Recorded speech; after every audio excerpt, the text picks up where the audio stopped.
Here's the thing. Most people believe the path to real wealth is simple. Grind away at a job, save every single penny you can scrape together, and dump it all into the stock market. Because the experts keep repeating, time in the market beats timing the market. It sounds so logical on paper, until you realize there's a silent cost that almost nobody ever calculates. The cost of having zero optionality when the world changes overnight. Mark Cuban figured this out the hard way decades ago. While the rest of the world was chasing every possible return and staying fully invested at all times, he deliberately kept large piles of cash sitting on the sidelines. Cash that looked completely undervalued and even lazy to everyone watching from the outside. That same cash became the single biggest difference between barely surviving the dot-com crash, the 2008 financial meltdown, and every other market panic since, and actually thriving when once-in-a-lifetime opportunities appeared out of nowhere. This is exactly where people get this wrong. They've been told for years that money has to be working 24/7, or it's somehow wasted. Cuban says the exact opposite, and that one undervalued trick quietly turned a kid who was selling garbage bags door to door in Pittsburgh into a self-made multi-billionaire with total freedom. Wait, what if the secret you've been ignoring this whole time isn't about investing harder or chasing the next hot stock? What if it's actually about keeping more money ready, liquid, and patient when everyone else around you starts to panic? Today, I'm going to show you Mark Cuban's undervalued trick in full documentary-style detail, the one almost nobody in the mainstream finance world ever talks about. By the end of this video, you'll understand exactly how he thinks about money, what his real quotes reveal about building and protecting wealth, how his mindset evolved from broke hustler to billionaire, with a current net worth of around $6 billion, and why this approach is so radically different from the hype-filled advice you hear everywhere else. Most importantly, you'll see why this single trick matters right now more than ever in today's volatile, high-inflation economy of 2026. My name is John, and I spend way too much time thinking about how the world's most successful people actually think about money. If you're someone who wants to build real wealth without the hype, make sure to hit the subscribe button and give this video a thumbs up if this helps you out. Let's start at the very beginning, because Cuban's story isn't some overnight success tale. It's a slow, deliberate documentary of discipline, sweat, and optionality that spans more than 5 decades. Mark Cuban was born in 1958 in a working-class neighborhood of Pittsburgh. His father sold cars for a living. His mother worked retail. Money was always tight.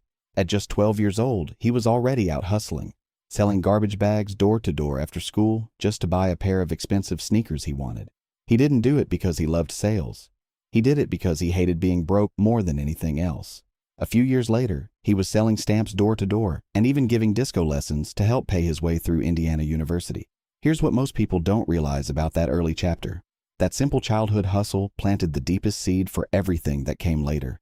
Cuban himself has said many times, "I learned how to become wealthy because I asked the right questions when I was broke." He wasn't chasing some grand passion at 12. He was chasing competence and the ability to control his own financial destiny. After high school, he headed to Indiana University's Kelley School of Business. He paid his own way by running small campus businesses. He graduated and immediately moved to Dallas with basically nothing in his pockets. He slept on the floor of a crowded 3-bedroom apartment with 6 other guys. He bartended at night and took odd jobs during the day.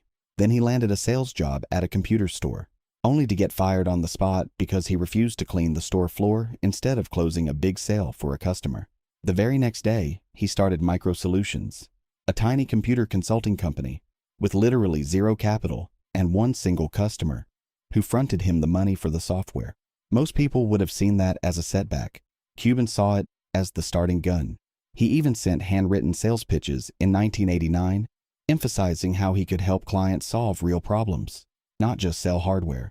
Now watch what happens when you combine raw sweat equity with that early lesson about cash. MicroSolutions grew fast because Cuban outworked and outlearned everyone else in the room. He taught himself networking, software installation, and business systems better than any consultant twice his age.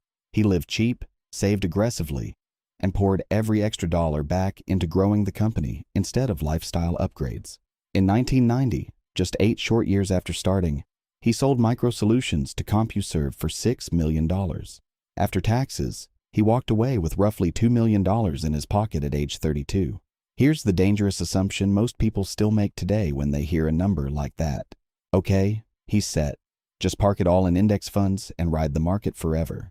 Cuban did something completely different. He kept a huge chunk of that money in cash. He continued living like he was still broke. And he waited. This is the part nobody talks about in most financial education content. While everyone else was preaching cash is trash and your money must always be working, Cuban's view was the opposite. Cash is freedom. Cash is optionality.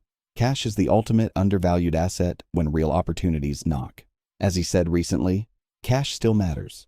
The best businesses are started with sweat equity. Just start as small and tiny and basic as you can by selling your time, selling that smartness you have to your potential customers. Let's put some actual math on this so the numbers actually land and you feel the weight of the decision. If Cuban had taken his post-tax $2 million from MicroSolutions in 1990 and simply dumped every dollar into the S&P 500, riding the average annual return of roughly 12% during that decade-long bull run, that money would have grown to somewhere between $12 million and $14 million by 1999. That sounds impressive on its own, but by keeping large reserves in cash, staying ultra-liquid, and using that liquidity to build something bigger, the same starting capital helped create a $5.7 billion exit just a few years later. The difference isn't even in the same universe. That doesn't look dramatic at first glance, but here's what it actually means for your life. Liquidity gave him the power to pounce when everyone else was scared, over-leveraged, or forced to sell at the worst possible time. Cash wasn't dead money. It was the ultimate insurance policy plus rocket fuel combined. And as Cuban put it more recently, cash is king when you're building real optionality. And this is where it gets really interesting. In 1995, Cuban teamed up with his friend Todd Wagner to start AudioNet, later renamed Broadcast.com. The idea was born out of pure frustration. They couldn't listen to Indiana Hoosiers basketball games while living in Texas. One server, one ISDN line, streaming live audio over the early internet when almost nobody believed streaming would ever work. They even helped launch the first live-streamed Victoria's Secret fashion show in 1999. They worked insane hours. Cuban has said on record, "Sweat equity is the most valuable equity there is. Know your business and industry better than anyone else in the world. Love what you do or don't do it." He lived that quote every single day. They bootstrapped everything, kept expenses razor thin, and stayed liquid. As he later advised founders, the longer you can hold out before you raise money, the richer you are going to be. By 1998, Broadcast.com went public. The stock jumped 250% on the first day, the biggest first-day pop in stock market history up to that point. Then, at the absolute peak of the dot-com mania in 1999, Yahoo bought the entire company for $5.7 billion in stock. On paper, Mark Cuban was suddenly a billionaire. But here's what most people don't realize about that moment. And this is the part the highlight reels always leave out.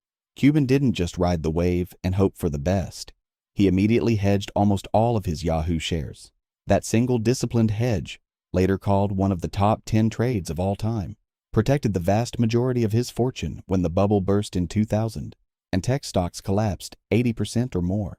If he hadn't kept that cash-first mentality and that iron discipline, he would have watched most of his wealth evaporate just like thousands of other paper millionaires did. Now let's look at what happens if you do the opposite of Cuban's approach, if you follow the average path that most people are on right now. The typical American household today has less than $5,000 in actual liquid savings. When the next recession inevitably hits, and history shows one always does every 7 to 10 years, they have zero real optionality. They can't buy the dip. They can't fund their own startup. They can't take intelligent risks. They're completely stuck reacting instead of acting. Cuban? He used his liquidity to buy the Dallas Mavericks in 2000 for $285 million, using a combination of cash and financing he could easily service because he had stayed liquid the whole time. He later sold his majority stake in 2023 when the team was valued at over $4 billion, and he still owns 27% while the franchise continues to grow. His overall net worth sits at around $6 billion today. He turned 300 out of 330 employees at Broadcast.com into millionaires by sharing equity and bonuses generously after the Yahoo sale. That's not luck. That's the direct result of keeping cash ready and sweat equity front and center. Here's what gets really interesting when you dig deeper into his philosophy. Cuban has repeated one core idea for decades. Money is a scoreboard, but cash gives you the freedom to play the game on your own terms. He's also said, work like there is someone working 24 hours a day to take it all away from you. That paranoia, even after he became a billionaire, is what kept his cash reserves high and his lifestyle intentionally modest. He still lives in the same house he bought decades ago. He still flies commercial on many trips. He drives normal cars. Why? Because he refuses to let lifestyle creep quietly destroy the very liquidity that made him wealthy in the first place. Now you might be thinking, sure John, but he's already rich. This cash hoarding trick doesn't apply to someone starting from scratch like me. That's the first objection I hear constantly, and it's completely understandable. Here's the thing. Cuban started with less than most of you watching right now. He was flat broke at 27, zero meaningful bank balance, 6 roommates, fired from his job. He built everything with sweat equity first, the most undervalued equity there is, and cash second. He has said publicly, the first step to getting rich is having cash available. You aren't saving for retirement. You are saving for the moment you need cash. The second objection I hear all the time. I can't afford to keep cash sitting around.